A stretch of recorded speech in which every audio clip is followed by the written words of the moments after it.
I thought we could start with a still life of lemons. So I set up my own still life, took several photos, and then chose the best image to base my composition on. But I'm going to keep the lemons, the real lemons, set out in front of me to refer to while I'm drawing. You can set up your own still life of lemons at home if you have some, or you can use one of the images that I sent you. If you make your own still life, you might want to create a viewfinder to help you crop out anything you don't want to include in your composition. Just fold a piece of paper twice, cut a rectangle, make sure that it's about the same proportion as the paper that you're going to draw on. To begin my drawing, I'm going to lay out the composition, starting with the biggest shape, which is the lemon that's cut in half facing me or the viewer. Looking at the photo that I took on my laptop, I can see that that lemon takes up more than half the page, so I just put a few marks to denote where that first circle is going to be. The pencil I'm using is a No. 2 mechanical pencil. They're fairly inexpensive and you can buy them at most grocery stores. It has a good eraser, and the thing I like about the mechanical pencil is it's pretty light, so it's easy to erase for these first markings that I'm making in my initial sketch, and the line stays consistent. With a pencil that you sharpen, as you use it, the tip dulls and you get a wider and wider line. There's no need to search your house for a perfect circle the right size to trace. The lemon is not a perfect circle. You can draw a pretty good circle just using the heel of your hand, the same way you would use a compass. Pivot on your hand to create the arc, or another way to think about it is flick your wrist so that you can get a nice arc. Remember to turn the paper so that you can mimic that arc on the other side. You can make adjustments to your circle later. Now I'm going to make this circle look more like the lemon that I see in front of me.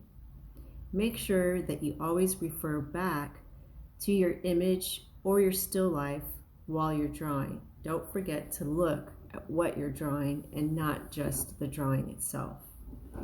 The lemon has a flat edge, so I'm going to flatten this out, and then I'm going to erase any extraneous lines and darken the lines that I want to keep. Next, I'm going to move on to the other half of the lemon just behind this first one. It's just like the letter C, or a crescent moon, or a semicircle.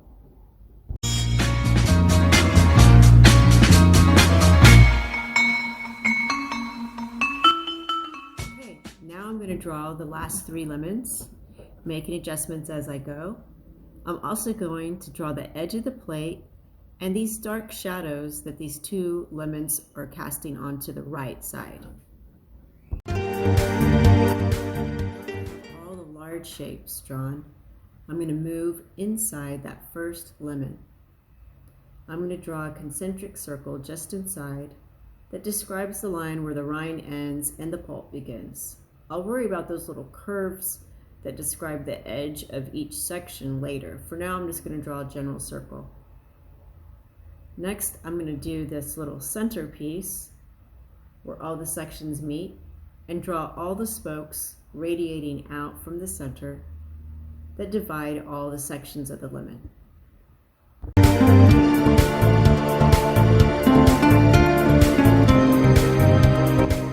that I have all the spokes drawn out, I'm going to go back and add a curve at the end of each section along that inner circle. Now these spokes or cellulose that divide the sections of the lemon are actually white like the paper, and they're lighter than the pulp inside each section. So I don't want to leave them a single line that's just graphite. I want them to be white. So I'm going to go ahead and put 2 lines there so that I can erase a white line in between before I start shading in the sections.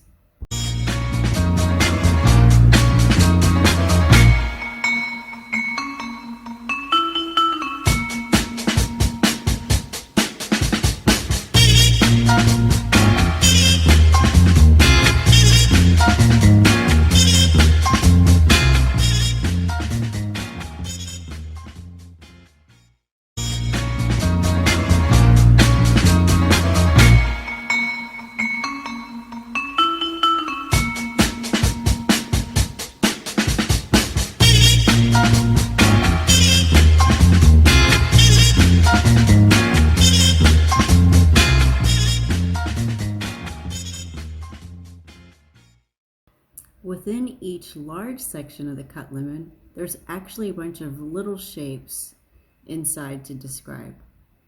Rather than drawing each shape individually, I think it's going to be easier just to go ahead and shade all the sections and then do a subtractive process to describe the little shapes within the sections.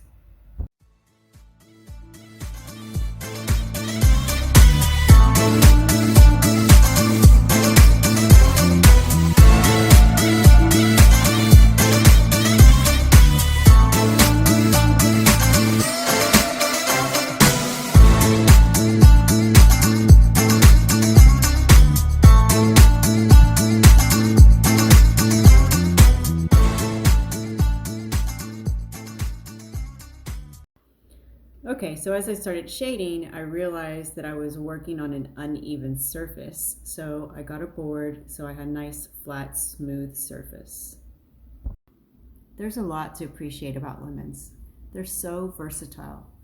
You can use them to make lemonade. You can use them in sauces, salad dressings, cleaners. They're good for your skin, inside and out, so you can literally clean your skin with lemon juice. Or just consuming water with lemon juice helps detoxify you, your skin, your liver, your kidneys. You can also use it as a cleanser. You find it in wood polishes. You also find the scent used in a lot of cleansers. Most people like the smell of lemons. I don't think I've met anybody yet who didn't like the smell of lemons.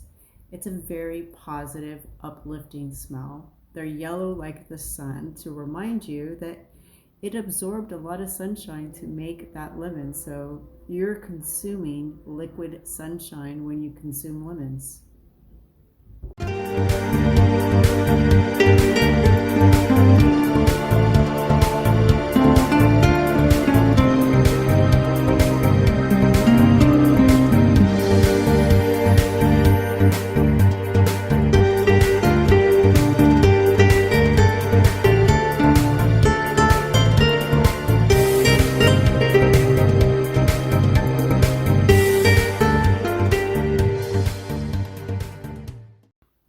Now the outer edge of the lemon rind is not one consistent value. It's actually made up of a bunch of little dots or circles that are darker with a lighter value in between. So I'm going to go ahead and draw those little dots out now.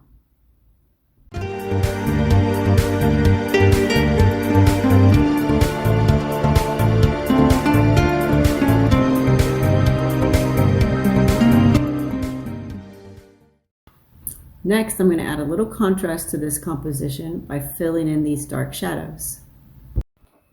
Now I'm going to move on to the rest of the lemons, starting with that back right lemon. When I look at the computer screen image, or even the lemons in front of me, I notice that the shadow is curved, it's not straight. So you always want to refer back to your image, whether it's your still life sitting in front of you, or a printout, or your laptop screen. Make sure that you're always referring back to that reference image. The value of the shadow on the lemon is not consistent. There's a reflection from the plate on the bottom of the lemon.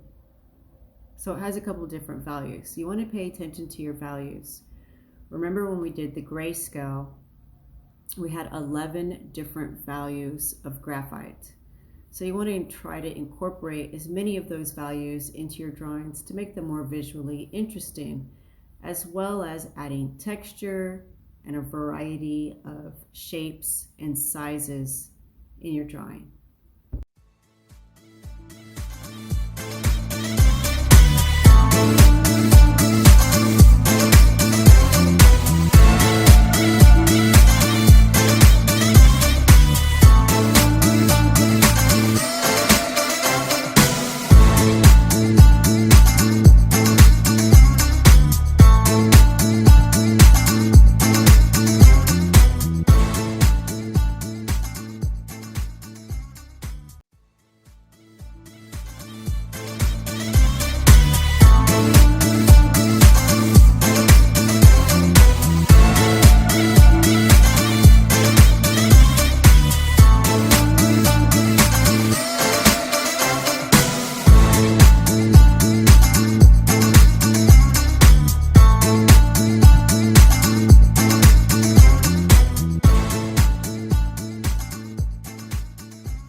background, the tablecloth, and the plate.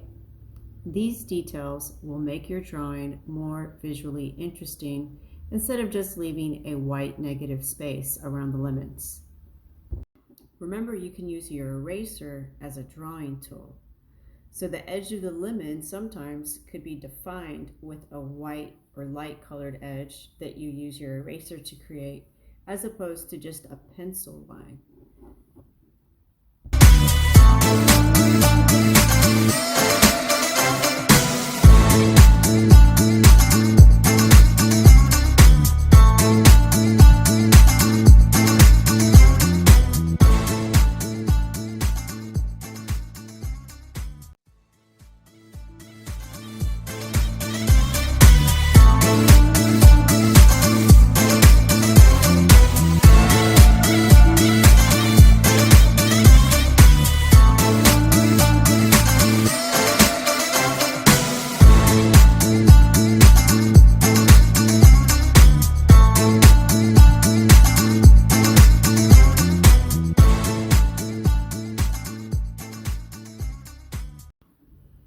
And for a final touch, I'm going to add a little more contrast by adding black with this Jumbo Jet black pencil from Jerry's Artomama to the shadow. And then with the gel pen, I'm going to try to bring out some of the glistening white reflection inside the cut lemon and on the rind of the lemon.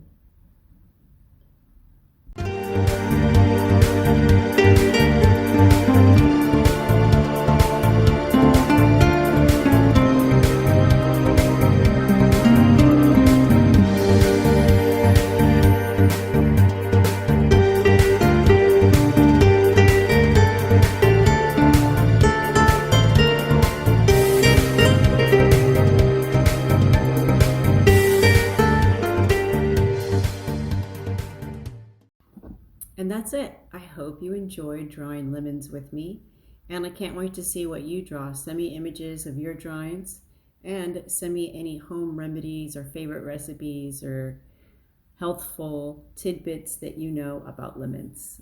Until next time.